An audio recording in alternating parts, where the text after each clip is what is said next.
Hi, good morning. It's Helen from the Cut Flower Patch here today to sow our 3 packets of March seeds. It is actually the 18th of March and at last we've got some warm weather. Normally I would sow the seeds at the beginning of the month, but because it has been so cold, I think our seeds will benefit from waiting for this warmer weather. I also wanted to mention that soon I'll be sending out, well, within the next week or so, we'll be sending out the April and May kits to all our subscribers. I am putting in a couple of extra packets of seeds from previous months' boxes into everybody's kits. This is mainly because I do have a few spares left over, and I really like to make sure seeds are used when they're fresh. I don't want to hang on to them until next year and reuse them then. And also we are in the key sowing period for cut flower seeds, sort of the March, April time. And because we have got a lot of new subscribers, I thought they might enjoy having another couple of varieties of seeds to have a go at sowing if everyone's got the space and the time to do that. So that's something to look forward to. In the meantime, I'll get on with sowing our Dahlia, Gypsophila and Sunflower seeds. I'll go through the technique for sowing each of those seeds and just obviously talk through the equipment, the bits and pieces you need to do that. Okay, I will get on with that. So first off, I'm going to sow our Dahlia seeds. This is a lovely variety called Double Decorative Hybrid. It's a flat petaled large full double flower in a gorgeous mix of colours. So I'm hoping we're going to have a fantastic display of dahlias later in the season. Last year was my first year of growing dahlias from seed. In the past I'd always bought dahlia tubers, which is probably an easier way to grow dahlias, but a more expensive way. So I was absolutely thrilled when the seed sowing was successful and I had lots of lovely dahlias to cut from my patch last year. At the end of the season I dug up the resulting tubers from the seeds I'd sown with the intention of drying them out and then using them again this year, but unfortunately they were subject to frost damage when I checked them. So unfortunately I've had to throw those away. I know quite a lot of dahlia growers did lose a fair few tubers to frost damage this year. So it's something I need to be aware of next year really. If we have a cold spell, I need to wrap those tubers in some fleece. Okay, so to sow the dahlias, I filled a 24 cell seed tray with sieved multi-purpose peat-free compost. I quite like these 24 cell trays. They seem to work well for me, but if you haven't got a 24 cell tray, you could use a 48 cell tray, or you could just use a flat seed tray. There is an article on the Cut Flower Patch website about making your own seed trays. There's lots of things you can use to repurpose, things like old milk bottles or yogurt pots if you want to make your own as well. As I say, I've used multi-purpose compost. You can use you can use seed compost if you prefer, but a good multi-purpose peat-free compost I find works perfectly well. I have sieved the compost. I do that just to get rid of any lumps and bumps, so there's nothing that obstructs the seed growing. And then I'm going to depress that slightly with another seed tray. You don't want to flatten it, you just want to depress it to get rid of any big air pockets. We want obviously some air in the compost because the seeds need some air circulation to germinate, but you will just want to get rid of any of the bigger air pockets. And then I'm going to water that gently. We just want to moisten the compost. We don't want to get it too wet. Overwatering seeds is quite a common problem. I like these little adaptations. You can just adapt a normal water bottle with these. I think these came from Amazon, and they're not very expensive at all. But it's a way of sort of having quite delicate way of watering them. can use a child's tippy cup if you prefer. But as I say, just be careful not to overwater them. Right, so with the dahlia seeds, they're a nice reasonable size seed, which I like. Then what we're going to do is just pop one in vertically. I hope you can see that. Just poke that into the soil, into the compost. I won't do them all now because it's not very exciting you watching me putting all these in there. But essentially we're just putting one, I'm putting one in each cell and poking it down into the compost. Then the next thing is to pop your label in. Very easy to forget to do that.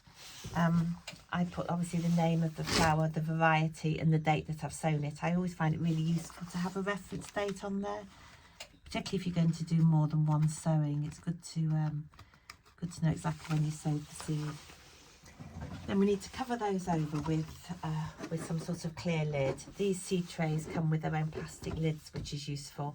If they don't, you can always put a clear polythene bag over the top of your seed tray, or a shower cap, something like that. And those are going to go onto the kitchen windowsill, and I'm going to keep an eye on them, check them regularly. And as soon as I see the first signs of germination, as soon as I see the seedlings start to poke through, take off the cover, and I'm going to then move this into the greenhouse. That's because the seeds need light to germinate, or to develop, should I say. If you don't have a greenhouse, you can use a polytunnel, a cold frame, a zippy greenhouse. There's lots of low-cost alternatives.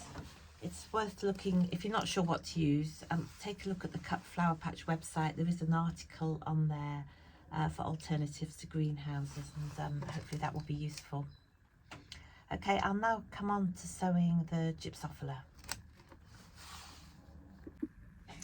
So next up, I'm going to sow the Gypsophila seeds. Gypsophila is definitely a florist's favourite. It's a really good vase filler, and fairly easy to grow. Although I didn't have a particularly good crop last year, I had feedback from Cut Flower Patch growers that they had fantastic success with their Gypsophila. So I'm hoping this year I'm going to have a slightly better crop. We've chosen a variety called Covent Garden because it is a particularly good cut flower, as it's pure white and it's a slightly larger strain compared to some of the other Gypsophila. Right, to sow this, in this instance it is a small seed, and often with the smaller seeds I just tend to use something that I've repurposed from the kitchen. I think this had mushrooms in it. It didn't have any holes. Sometimes you'll find these sort of containers already have some holes in the bottom, which is useful because we need to ensure we have some drainage for the compost. So what I did here is use the skewer. You probably can't see, but I've skewered some holes into the bottom of this. You can use a seed tray with cells or just a normal flat seed tray if you wish, but in this instance I'm going to have a go with one of these. Again, peat-free multi-purpose compost, slightly depressed, or flattened should I say, and then some water it gently, but be careful not to overwater it. As I say, these are a smaller seed, which I always find a struggle. You will have 300 plus seeds in your packet. I'll probably use around a third of the seeds from the packet in this instance. So you will have some spares if you want to have another go at sowing in a few weeks' time, or if your first sowing isn't successful, there's plenty of seeds to be able to sow again. So I'm just sprinkling these over the surface of the compost. I'm just going to depress them very slightly just to make sure they've made contact with the compost, and then a very, very light sprinkling of compost over the top, hardly any at all. Then pop the label in.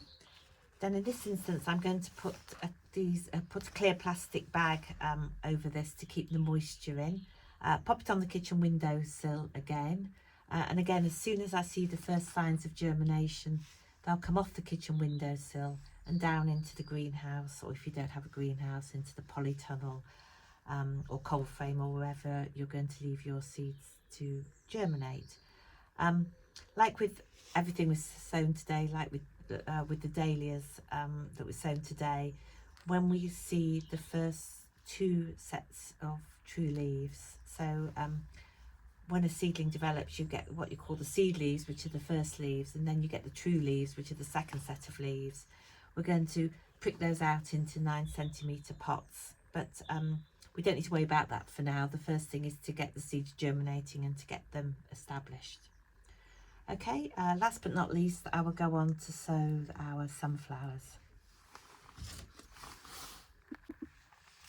So lovely sunflowers. Not all varieties of sunflowers make particularly good cut flowers, especially those that only have 1 flower per stem.